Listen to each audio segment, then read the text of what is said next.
Hello and welcome. My name is Alan, and it has been, what is it, today? 14th? So we're 3 days past the 22nd anniversary of 9/11, 2001. Um, but yeah, I've talked about what I remember from that day,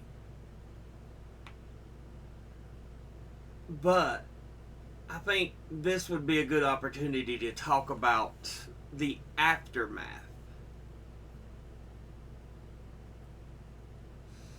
What we ended up doing. Because some of the biggest legacies of 9/11 is the contracting of individual rights and other situations when we do travel, especially on airplanes. uh, what was the name of that act? Patriot Act. Yeah, it's just ridiculous. And while 9/11 happened after, I was already 21 at that point, I had never been on a plane. So I know nothing about flying during the pre-Patriot Act era. I remember nothing of that because, like I said, I'd never flown. I've flown twice total, but like I said, they're all after the Patriot Act era. So I've had to go through scanners, pat downs, stuff like that. In fact, this most recent trip I took, getting ready to go through lines so I could get ready for the flight. I think it was going to my destination. Yeah, when I was taking the flight to,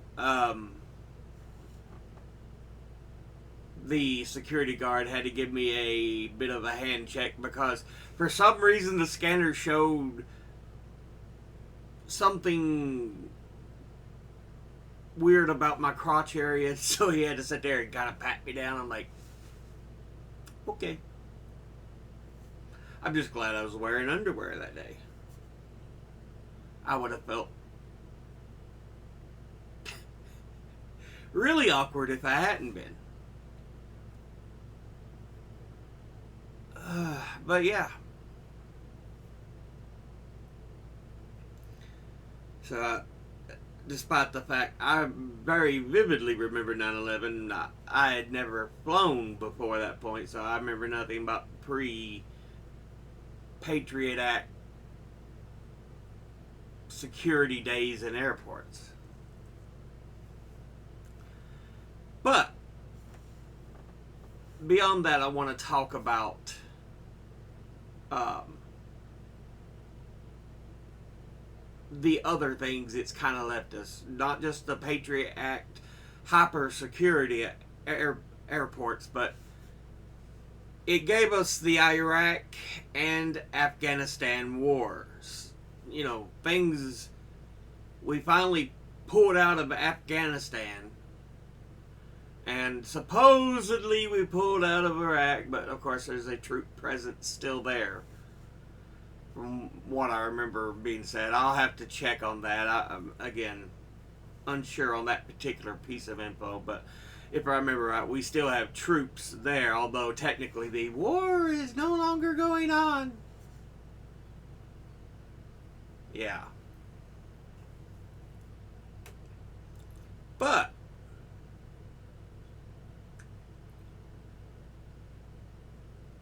I can't remember if Iraq or Afghanistan was first.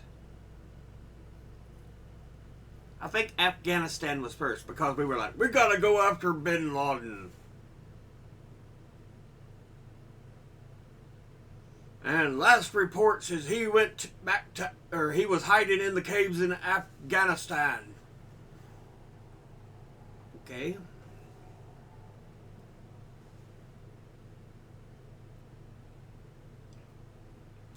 I mean, I can't blame the rationale too much there. He was head of this attack. And supposedly that's where we last had info of him being. So I was like, okay, that's fine. I understand that. That makes sense.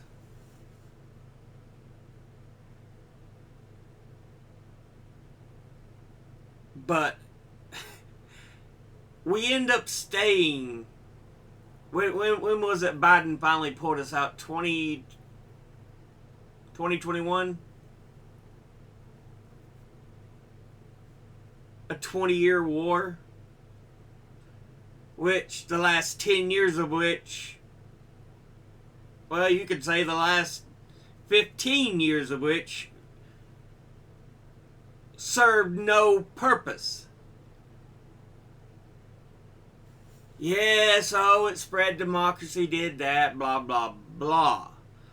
That's wonderful, that's great for the people, but it did nothing for the American people that it was supposed to help. Nothing. And so it only served as money to go to this military-industrial complex in the U.S. Private military services, contractors,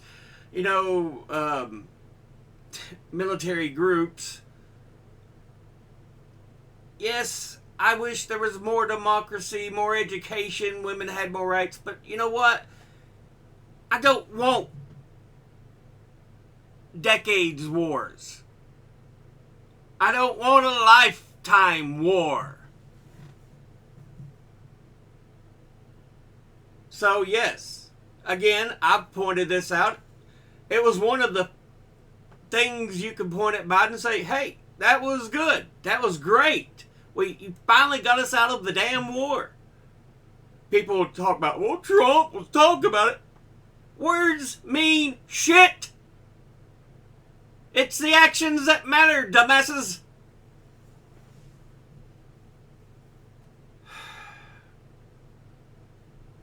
Anyway, but yeah, 15, 16 years of that war was completely unnecessary. We had pretty much taken control. There was no sign of Bin Laden we could find him. Because guess what?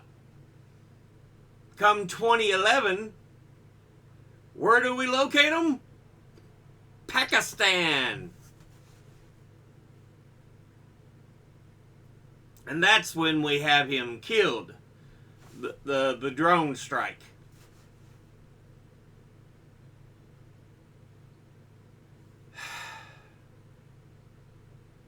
(2011). So it took 10 years to find Bin Laden and to find out, oh, he's in another country.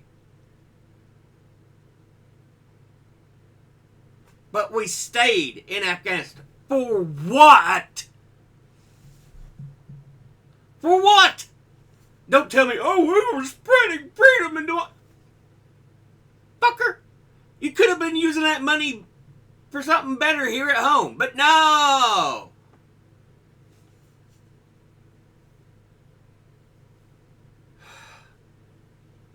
I've already expressed how much I hate the military-industrial complex. We need to just nationalize it so it's not something that can go out and just money, money, money, money. That's why we keep making all these bombs and stuff. I mean, hell, that's why they made the F-35 for so long working on it, even though it was a huge financial dud. We were like billions over budget.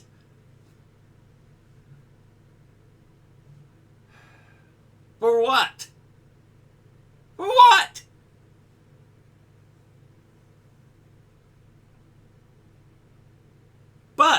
Anyway, I at least understand the purpose for going into Afghanistan. For as long as we were there for, though, inexcusable. Inexcusable. Now, Iraq was a whole other monster. We never, ever, no, not ever should have gone into Iraq. I questioned this from the first day I heard Bush talking about it. I'm like, why? What? He had nothing to do with it.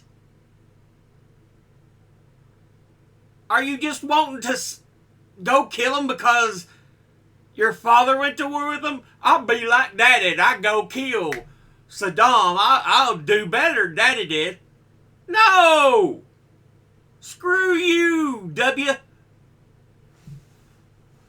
And especially Dick Cheney. Screw you. That's a damn waste of a heart to give that man a new one.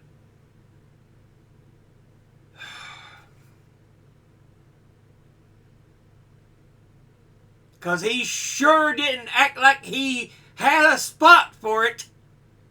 No feelings, no understanding. Nah, let's make more money for the military. I want to make more money for my fellowship Raytheon. Ah.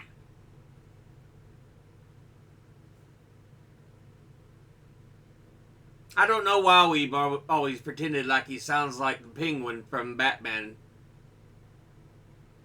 You know, the Burgess Meredith version.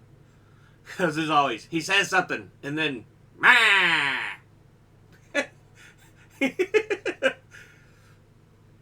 But yeah,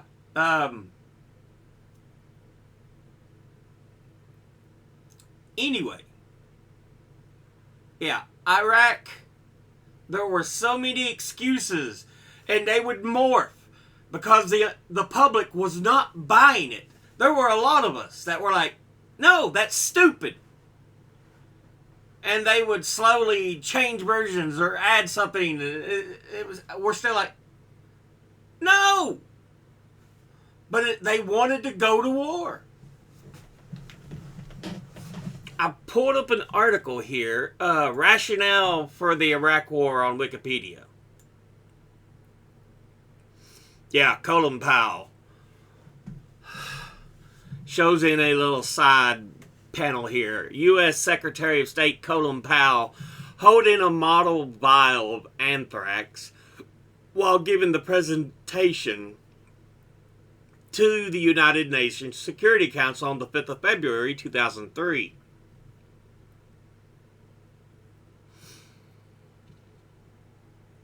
At the start of the article, the rationale for the Iraq War, both the 2003 invasion of Iraq and the subsequent hostilities, was controversial. The George W. Bush administration began actively pressing for military intervention in Iraq in late 2001. The primary rationalization for the Iraq War was articulated by a joint resolution of the U.S. Congress known as the Iraq Resolution. The U.S. claimed the intent was to disarm Iraq of weapons of mass destruction, to end Saddam Hussein's support for terrorism, and to free the Iraq people. There's always this, like I say, why are we going to war here? Freedom! And again, that's why we got here, to free the Iraqi people. In the lead up to the invasion, the U.S. and the United Kingdom, yeah, don't forget Tony Blair's part in all this, claimed that Saddam Hussein was developing weapons of mass destruction and that he thus presented a threat to his neighbors and to the world community.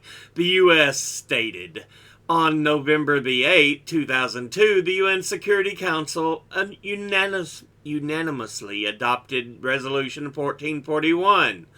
All 15 members of the Security Council agreed to give Iraq a final opportunity to comply with its obligations and disarm or face the serious consequences of failing to disarm.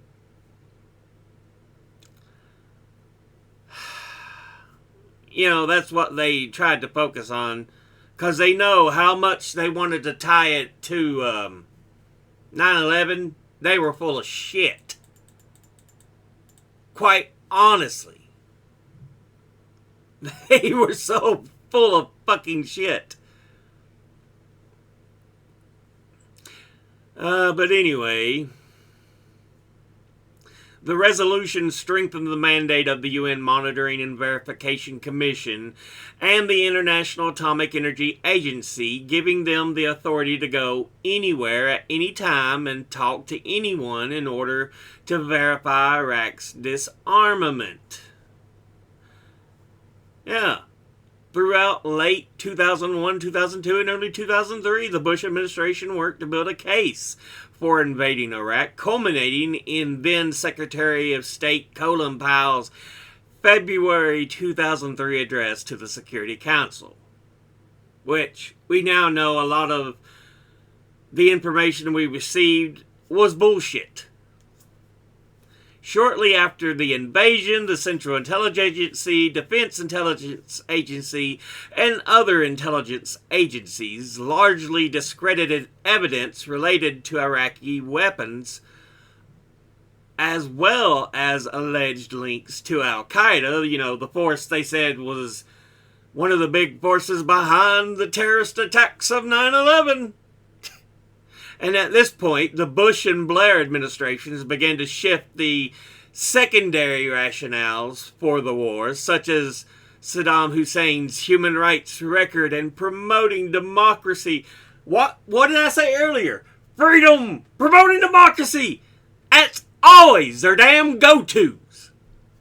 Opinion polls showed that people of nearly all countries opposed a war without a UN mandate, and that the perception of the United States as a danger to world peace had significantly increased.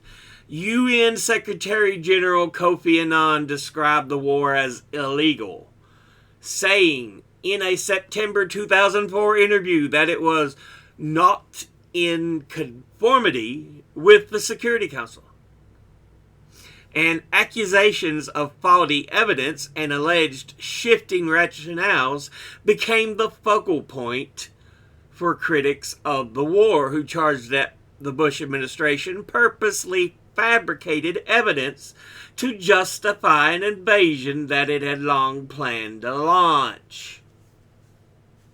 Yeah, like I've already said, we now know a lot of what they claim was bullshit.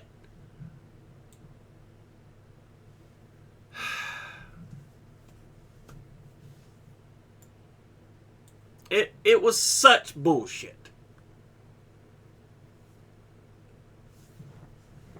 It honestly really was. It is something that we should have never had to do, was the Iraq War. But they wanted to go so bad. They could, it was human rights, freedom, spreading democracy. No, it wasn't. It was so military companies could make that money, baby!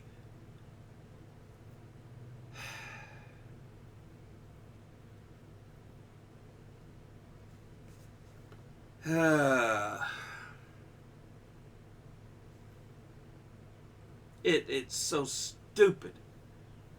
Like I said, first day I heard about this, I was already questioning. I'm like, why? He has no connection to this. And for the rest of that time, I've been like, no, the Iraq War is complete and utter bullshit. It should be a war we never fucking get into. But, he had to go. It was all for freedom and spreading democracy. Oh, God.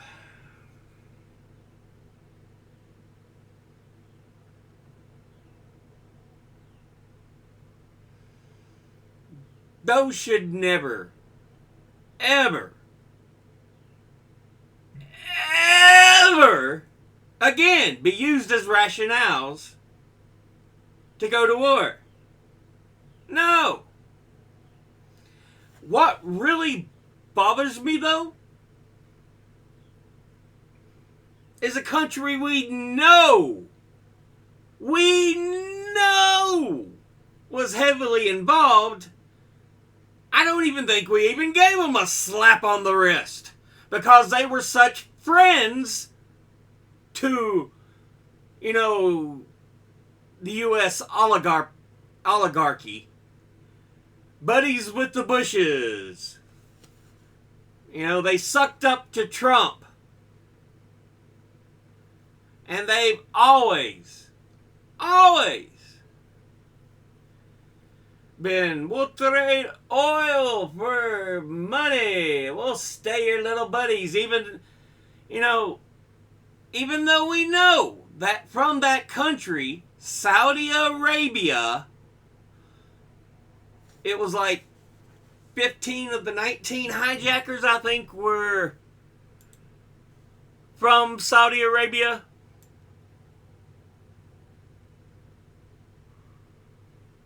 We got one from Lebanon, one from the UAE, United Arab Emirates, and one from Egypt. Oh, sorry, 2 from the UAE. So that is 4. Like I said, 15 of the 19 hijackers from Saudi Arabia. Yeah, 15 and then 4. All of them were under 30 except for one. At age 33. The rest of them were 29, 28. And then we really start hitting into ballpark of big numbers, 26 down through to age 20.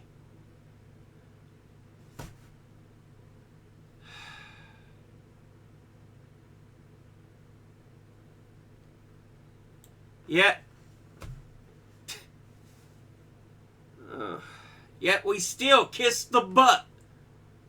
Kiss the ring of Saudi Arabia because they have oil we can use instead of using our own.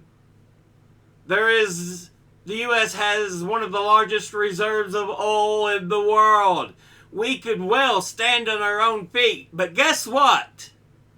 The oil companies here? No. They're all about making money, so they want to export a lot of that. Look it up. It's a fucking fact. That's another group we need to nationalize is the oil companies. So America can use its great resources of oil for itself.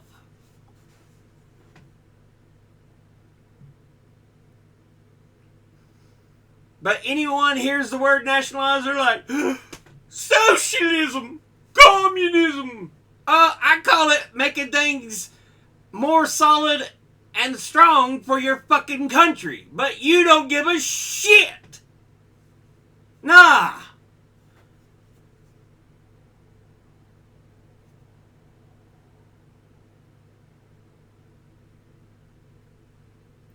Anyway. Now that I've been on a tirade and told you about my thoughts on the after effects of 9/11, I think I'll go ahead and end the episode here. As always, educate thyself. Think, read, study, learn. Someone tries to tell you something you have trouble believing. Ask them to cite their sources. I'll be putting sources in the description box below the video. Thank you all for watching. I'll see you all in the next one. Until then, later.